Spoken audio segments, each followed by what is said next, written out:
Welcome back into the All Things Mizzou podcast presented by Missouri Tigers on SI. Joey Van Zummeren joined by our women's basketball reporter Killian Wright to talk about the offseason Kellie Harper has had with the Tigers, making quite a few transfer portal additions, pretty much having to rebuild this roster. Killian, I'll throw it to you. Just what have your overall thoughts been on how Kellie has handled her first offseason in Como? Well, it's not done yet, so we got to remember that. And there's still 3 more spots to go, so it'll be interesting to see how exactly she rounds out the roster. But she's kind of been operating in waves. You know, she'll bring in a transfer and like back to back in a couple days, and then you won't hear from her for a couple of weeks until she tweets out her bat signal gif, and then another week, and then they'll come in. But it's been interesting to see kind of how she's building it because and honestly, there's some similarities between the team last year and the team this year, even though it's a completely new coaching staff, obviously new head coach. There's still similarities in how the team looks like it might be operating. So it's been interesting to see kind of the diversity that she's brought in. And as far as identity, I've tried to prod at her a couple times, see what I'm getting, if she wants to say anything, but she's been adamant on you got to wait till you get the whole team together until you figure out what you're going to be. If I had some guesses on it, seems like it's going to be a pretty fast-paced, up-tempo team just based on the size and the shot profiles of the people that they're obtaining. But obviously nothing is set in stone, and we'll have to wait until sounds like right before the season starts before we get a grip on what the team is going to kind of be like. Do you have any thoughts on as far as the ceiling? Because I think this transfer portal class is an interesting one in particular, just to have a new head coach, but one that, I mean, Kellie Harper's career arc is interesting in general, but one that's coming from a very established program, a very highly respected job, who had a lot of success at that former job. But I mean, also at Tennessee, they're going to recruit pretty well just because of the program's stature in women's basketball. Not taking away credit from Kellie Harper, but it's difficult to evaluate what she did there, I would say. And then for any head coach taking over a program, I think it would be interesting for transfers to have to decide on that, especially a program like Missouri that hasn't had success in a while. Certainly hasn't had success in the transfer portal or era, to be deciding to commit to them, and just the promise that Kellie Harper is building. And there's a little bit, I mean, more than a little bit really to point to a success she's had, but it's a difficult decision. So I guess just the question I'm asking, has the needle moved for you as far as the ceiling for this team? Because we talked about when she was first hired for this first year, at least, like, hey, like, I mean, they probably won't be like in the top quarter of the SEC, but at the very least should be a big step up from where they have been, and should at least compete for a spot in the NCAA tournament. Has the needle moved up or down for you at all there? I will say this. I'm not sure how quickly the needle will be moved this year, but I think the main difference is in the way Harper constructed this upcoming year's roster versus the way Pinchton constructed the 24-25 roster. Is Pinchton seemed like she got a lot of quick fixes and rentals, in the terms of she got a lot of seniors. Lanai Randall played great for the Tigers, arguably their second best player last year, but was obviously out after 1 year. She's graduated, maybe entering the portal, obviously with the eligibility stuff. No one really knows. Same goes for a lot of other rotation players Pinchton got: Demila Brown, Nia Wilson, Angelique, and Galakulandi. Harper seems like she's going for people that she wants to maybe stick around long-term more. So if I had to guess, I think this team may end up with a similar record as last year's Tigers, or they may end up being a little bit better, maybe just slightly below 500. Have maybe instead of 2 or 3 SEC wins, maybe get up to 4 or 5. They can take some games and be feisty, but I think all in all, it's a very new group coming together, obviously, and it's under a new coaching staff that a lot of them haven't played under before. And so I think it could be a thing where maybe at the beginning of the year, it starts out pretty rough, but you get to maybe January, mid-January, and the team starts to turn a corner and they start to string together some wins. And maybe in the last 8 games of the season, they finish 3-5 or 4-4. And they're looking a lot better and look more kind of cohesive. And then at that point, you've got more of an identity going into next year as you can hopefully retain a lot of that core. It seems like this year is just setting up the foundation for Kellie Harper's team and then really competing after that. But I wouldn't rule out a feisty little 500 team Cinderella runs because Grace Slaughter she's really good. That can't be undermined, and the complementary pieces around her can really get stuff done. So I wouldn't rule out a fun, scrappy 500 year either. Right, and it'll be interesting to see as far as what we hear from mainly Laird Veach on how patient he is with this program's growth, but also Kellie Harper in that. They are making a very intentional investment in this program. And I'm sure there will be a lot of people, if it does end up being another year where they finish below 500 in the SEC, that might be disappointed and feel underwhelmed from what their expectations are from bringing in a high profile coach. But I think, yeah, that lack of patience from both athletic administrators and fans, a result of the transfer portal, obviously, where you see a lot of programs that have crazy year-to-year turnarounds or downfalls. And I think, as you pointed out, and something I've noticed just as well, is how many younger classmen they're bringing in. And obviously, there's no guarantee that any of those players are going to stick around after this upcoming season. But I do think something that is lost with this era of college athletics is the value of coaching. And in some ways, how you can coach and develop matters less than ever because you really just have to win the offseason almost. However, I do think it can be really important if you're able to do it the right way. If she's able to develop these players that she has coming in, especially for a program like Missouri that doesn't have the transfer portal pool. If you can bring in players that aren't necessarily as highly heralded through the transfer portal and be able to develop them, then that is a winning formula. And I point to Eli Drinkwitz and the success he's had with Mizzou football. And yeah, now they're a powerhouse in the transfer portal and recruiting wise. But just as much as the success in 2023 and 2024 had to do with bringing in guys like Theo Weiss and a plethora of other really talented players through the transfer portal, it had just as much to do of the development of guys like Cody Schrader, Brady Cook, a handful of other names in there, Darius Robinson, Johnny Walker, the building the cornerstones of your program from within. And so, again, all this to say, in some ways, actual coaching matters less than ever, but in other ways, it matters more than ever. So I think Kellie Harper is an interesting example of that and what she's building with Mizzou.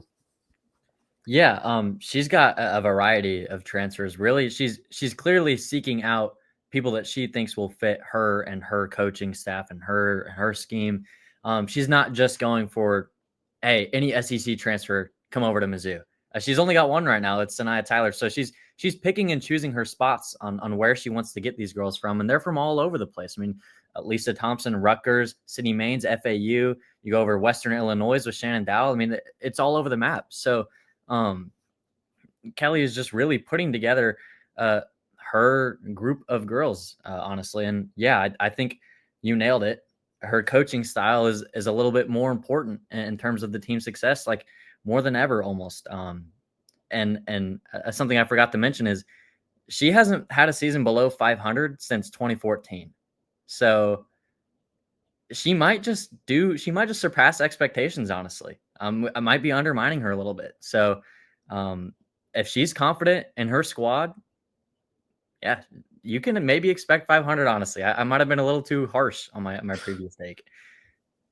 Yeah, I think what you mentioned too about the geography of where these players are coming from, I thought was interesting too, especially with the most recent one coming from the West Coast from Pepperdine. And I expected this transfer portal class. I thought it would be a lot more of using the vast connections this coaching staff has. And there has been some of that. They get a player from FAU who Jennifer Sullivan coached, the assistant coach. Todd Schaefer, former assistant at Arkansas. They have a player with a connection to him. But a lot of the targets that we were pointing to at the start of the transfer portal cycle and saying, okay, oh, Kellie Harper has this connection to them. One of her assistants has this connection with them. They didn't end up landing a lot of those. Some of them they didn't even seem to pursue, which has been interesting. And obviously, they're going to have those help them out. But obviously, too, like you mentioned, it seems like they have really put in an intentional effort to look for players that fit them. Yeah, it is interesting about that. Because like you mentioned, the players that they're targeting in the portal are kind of from all over the place, which has so far been pretty different from her recruiting process in terms of upcoming high school classes. Been a lot of Tennessee girls, a lot of kind of the Southeast region, seeing some Arkansas, seeing some Missouri. So it's pretty local relative to Harper's Tennessee, and then obviously the Midwest over here. So it's interesting to see how much her high school recruiting process has differed from her transfer portal class. All right, let's go one by one on this transfer portal class here. I was going to ask you like what holes do you think they fill best, but they really had to fill every hole. There wasn't a lot of Yeah. puzzle pieces that remained here.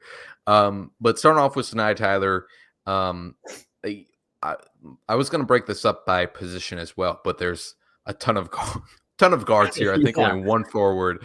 So just give a quick synopsis on Sanaya Tyler here, coming over Yeah. from Clemson. Sanaya had a bit of a disappointing sophomore, or excuse me, junior season after a pretty good sophomore season. So this is kind of maybe a reclamation project for Kellie Harper. Just averaged about 2 points in her junior year after starting a lot of games in her sophomore year and averaging 10 points. So bit of a reclamation project here, but SEC experience, veteran. She'll be a rising senior. Very strong chance she ends up as the starting point guard. It'll probably be down to between her and Avery Kroenke. And just given the veteran presence, I'm going to guess it's Sanaya Tyler, but a nice floor general to get things started. I think she's a good tone setter. Last year with the loss of Lanaya Randall, who a lot of people could tell if you were at those games, she was kind of that juice and energy that the team needed a lot of times, always celebrating, fist pumping, hyping up the crowd. I've heard Sanaya Tyler's a bit of a personality, so this could be something that maybe it's on court stuff, but it could be also a bit of an off court addition. So I would expect some good veteran experience from Sanaya Tyler. Yeah, bringing in that veteran leadership that they kind of needed, and then they're bringing Shannon Dow from Illinois State. Um, what I would consider a local prospect, at least from high school. Went to O'Fallon High School just across the river in St. Louis. What do you make of Shannon? Shannon was the leader of her team over at Illinois State just as a sophomore. And obviously I interviewed her high school coach, spoke only good things about her as a person and a player, really versatile, willing to sacrifice and defer when needed, but also very willing to step up. A leading scorer last year. She will probably end up as Mizzou's second leading scorer this year. I could see her taking a lot of those shots that are left up on the board from the losses of Ashton Judd and Lanaya Randall. Those are your second and third leading scorers right there that are now gone. So someone's got to step up and kind of be the Robin to Grace Slaughter's Batman, and at times take over. And I think, to me, that sounds like it'll be perfect for Shannon Dowell. She'll provide some nice size on the wing. She's not too tall, standing at just 5'10", but she plays bigger than 5'10". She is in the paint probably more than most centers are. So I would say for Shannon Dowell, this could be the second. She could be the second best Tiger in this upcoming year. And then Jordan Riesma coming over from Cleveland State. The Cleveland State to Mizzou pipeline has served pretty well over the last few seasons, adding some good height to this team. She averaged 14 points last season as well. What is Missouri getting there? Presumably their starting center. A lot of front court depth out the window after Randall and Galakulandi graduated / entered the portal / both. Reisma will probably be starting in the front court. If not right away, then definitely by a couple weeks in. Her and Linthicum will be battling for that starting 5 spot. But Reisma is instantly the best rim protector on the Tigers. should be able to hold down the fort. She'll probably end up leading the team in rebounds. She's got a nice little post game too. Something that the Tigers lacked at times. Lanai Randall was pretty good up there in the high post, but in terms of the low post, Tigers kind of struggled last year to have an option to go to. I think Reisma could probably be that for them in terms of a front court player to be that post scorer. So she's probably just kind of the do-it-all de facto go-to big man for the Tigers next year. And then Sydney Main's coming over from FIU. Kind of seemed like still a raw prospect that Jennifer Sullivan still wants to work with. What do you make of that addition? Yeah, didn't get to see much of her last year. Suffered a season-ending leg injury, I believe, pretty early on. But clearly Jennifer Sullivan believes in her. Very sizable guard, 5'10", and plays a little bit of point guard, which is always nice to have. If your guards are bigger, can obviously kind of take advantage against those smaller defenders. But I think Sydney Maines should provide some pretty quality backcourt depth.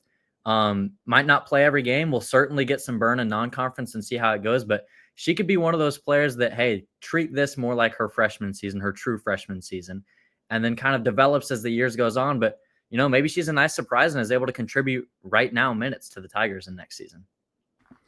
And then Jayla Smith coming over from Purdue. This is another sticks out as far as experience and age-wise. She's 22, coming over from Purdue. What do you make of her? Yeah, like you mentioned, the experience.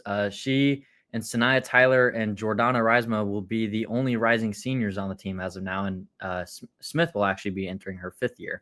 So a little bit of an edge on those girls. But Smith has shown a willingness to shoot three-pointers in the past. Kind of an up and down career in terms of how she makes them. Early on in her career, first 2 seasons shot 1.8 threes a game and then 2.1 threes a game in her freshman and sophomore campaign. Then kind of went away from it in her junior year, just taking 1 a game. And then obviously last year only playing 2 games. So you can't really count that. But I think they might ask Smith to kind of be a more of a volume 3-point shooter off the bench, maybe get back to that 2 attempts a game mark. Playing just as an athletic, aggressive wing off the bench and can really help contribute to the Tigers' transition game, which I think is going to be a point of emphasis for the upcoming year. But from what I've seen, she plays really well in fast-paced situations, kind of getting out in transition, whether it's attacking the basket or spacing the floor. I think she will do wonders to the transition game. And then 2 more to rapid fire hit you with. First off, Lisa Thompson coming over from Rutgers. What does she add? Just some more solid guard depth, as a lot of these players have now added to the Tigers. Kind of going for guards at every position. It seems like what Harper might want is kind of, and this is interesting, but kind of a bit of an NBA approach where she wants every player on the court to be able to handle the ball, or at least almost every player. With how many guards and then point forward-ish players they're stacking up, there's a lot of people here that you feel comfortable handling the ball if you need to. Thompson included, can operate in the pick and roll if she needs. She's got some good handles. There's definitely opportunity for her to play. It'll be a battle between a lot of these girls to figure out which ones actually cement quality rotational minutes for themselves. But Thompson will be in that. I think you could see her play kind of a spark plug role off the bench, some spot minutes where she'll take over if some instant offense is needed. And then finally, most recently, Chloe Settle coming over from Pepperdine, really productive in her freshman year. Do you think because of that, I mean, she's a good 3-point shooter as well. Do you think because of that she'll see some immediate playing time or have to wait a little bit? Yeah, she's the real volume 3-point shooter out of all the other transfers. Her and then Abby Schreck, who's obviously a returning junior. She shot 6.5 a game as a freshman. That's not very common. Shot around 31%, but the volume is kind of more what you're looking for in terms of freshmen is, are they willing to shoot it? Are they taking good shots? Are they making the right reads? And I think Settle is going to be able to do that. It'll be interesting to see, obviously, how she translates to the SEC. Might not be an instant click, but I think at some point this season it will turn around. Rising sophomore, so she seems like she'll be kind of one of the mainstays, is what I'm assuming Kellie Harper wants, is for her to stick around long term. But I think out of the last 3 between Smith, Thompson, and Settle, and I guess Maines as well, I feel like Settle will probably be the most likely to get minutes just because of her shooting. I think she will be likely to get consistent minutes. All right. Any other thoughts on this transfer portal class or just in general about Kellie Harper before we turn the page here? Not too much. I think she's got 3 more spots to fill, and I Mhm. think with those spots, she might go get one more point guard, true point, just to get someone who can really set the table in case something happens to Sanaya Tyler. You always need depth.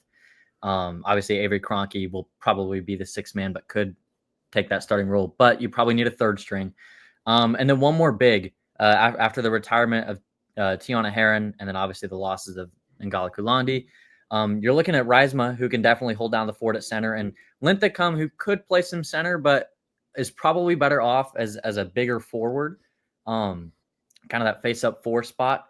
So Harper will probably look to recruit one more kind of depth big, maybe 2 more, honestly. But stay tuned for that. Obviously, we'll have the news, but I think that's what you can expect for the rest of the transfer class. And then as far as expectations for next season, yeah, I think it'll be a fun, fast-paced, up-tempo team who's going to be hard workers and gritty. Like Kellie Harper mentioned, I think her first thing she said is, if you don't want to work hard, you can get out the door. So I think this team should be a fun, gritty team to watch. Just want to point out in your answer, you don't even have to specify which Linthicum you mean even more. So that's a plus. Only one left. Yeah. Let's turn the page here to NBA draft talks. You do write for NBA draft on SI now, pumping out some articles there coming up here at the end of June. And so Missouri's guys, Tamar Bates and Caleb Grill, Tamar specifically, suddenly becoming a part of the conversation of the draft. Can you just talk a little bit? I know you had a video earlier this week on Caleb Grill and what his draft stocks look like, but can you just talk a little bit about the two of them and the pre-draft processes they're having? I mean, Tamar had like arguably the biggest rise from the NBA Combine, which is valued pretty heavily. I think the NFL's like that too, but the Combine is not taken lightly. People value that and how it works. Played well in the scrimmage. I believe he had 19 points in his first scrimmage game. I think he led the entire Combine in vertical jump, or maybe that was Grill. Tamar had some crazy measurements come in that I remember seeing a lot of juice on Twitter about from Jonathan Gavoni, who's one of the main draft experts. But point being, Tamar's stock wildly jumped like we haven't seen from a Tiger in a bit. I have seen him in the top 30 even of some big boards, but at the very least, I've seen him on the top 50 of most big boards. So I would think it's almost, fingers crossed, a guarantee that Tamar Bates gets drafted. Most likely in the second round. He's worked out with the Warriors, the Jazz, and the Clippers, I believe. And he would most likely be their second round picks. But I think it's most likely he ends up with the Warriors or the Clippers, because we saw Tamar is really able to contribute to winning. Team captain the past year, at times would take over games when it's needed, but also knew when to take the back seat to guys like Caleb Grill and Mark Mitchell if they were having a better game than him. Tamar had no problem confining to a smaller role. He has some really good NBA traits on the physical side too. Obviously, really, really athletic. Put some guys on posters this year, and that has no reason not to translate to the NBA. And then a consistent 3-point shot and free throw shot, which are 2 really good signs in terms of his jumper translating to the NBA. But I think a lot of teams are going to be interested in Tamar in terms of getting kind of a smaller wing who can shoot, defend, run in transition, and then be that secondary, tertiary ball handler on a win now program. And can I ask, outside of these two in general, with the NBA draft, the transfer portal, and how that's impacting it? Because yesterday there was a handful of guys that backed out of the NBA draft, including Alex Condon from Florida, to return. And it's been interesting to monitor that over the past few years with the NFL. There's been some impacts of it. There's obviously, like, at the top of, for the juniors for the NFL, like, a lot of them, like the top half of those guys that would be first round picks, those guys are still declaring for the NFL draft. But like once you get into the second, third round, it's a better money plan to return to college. And then there's also general managers and teams just having to be more willing to take guys that are older because of that. With the NBA, from your perspective, how do you think kind of all the impacts of the transfer portal, age, and all of that are impacting it? And specifically, I mean, with Tamar, he's not that old, but he's 22. With Caleb, who's 24, and both of them transferring in their careers. Yeah, to put it into perspective, for people who are more heavy on the football side, a 22-year-old and especially a 24-year-old rookie in NBA standards is very old compared to a 22-year-old rookie in NFL standards. Um, Oftentimes in the NBA world, and we're starting to see a little bit of a change in the last year or two, but for the most part, the last 7 to 8 years, teams tend to shy away from drafting upperclassmen because they think their potential is lower. And oftentimes they were right, but there's been breakthroughs in the last couple of years of guys who were upperclassmen succeeding in the NBA. And in terms of the choices being made for certain guys wanting to return to college rather than go to the NBA draft, I think NIL and the portal has had a massive factor on that because it's happening a lot this year with guys who are being projected as like borderline first round picks or locks for the first round. Yaxel Lindeborg just went back to college, transferred to Michigan from UAB, but he was and projected as a fringe lottery guy for a lot of people. So in the top 14, and he decided to go back to school, partially to the money, I assume, partially to raise his draft stock. But that's something that you wouldn't see happen very often in years prior. It used to be a big deal if any guy who was supposed to go like near the top 20 was going to return back to school. That wasn't something you would see, I would say, from about 2016, 17 to the current day. This is kind of the first year where you're seeing a lot of that happen. Obviously, I believe Tyson Grant or Tieron Grant Foster, I forgot how to say his name, from GCU decided to withdraw last year from the draft and go back to school. And it didn't quite work out for him. But a lot of guys this year aren't fazed by that. And they're going back to school. Just an hour ago, Tahad Pettiford will announce that he'd be going back to Auburn. So there's some SEC news. But it's interesting to see guys are going to start going back to school more. You're going to see a lot more third, fourth year players who are maybe even sticking with the same program now. The enticement to stay in school is now back. That NIL is in full force, I think. Be interesting to monitor that as we go over the next few years, and including with Anthony Robinson upcoming next offseason for sure. So that'll round it out for us on this episode here. Anything to add, Killian? Not too much. If you want to go on the Caleb Grill stance, I think Grill will make the NBA. He will make Summer League and will most likely find his way onto a G League or two-way contract and probably appear in the NBA by the end of the 2025-26 season. But maybe not drafted on draft night. Would be a pleasant surprise for the Missouri Tigers if he does. But we'll most likely have 2 more Tigers in the NBA next year. Well, thanks for your time, Killian. Make sure to check out his coverage over at Missouri Tigers on SI. Also, what is it called? NBA Draft on SI? Yeah. Okay. All of that going on there. We'll have coverage continuing throughout the offseason on both whatever Kellie Harper decides to do with those final few roster spots, and then the NBA draft as well over at Missouri Tigers SI. And we thank you for tuning into this as well.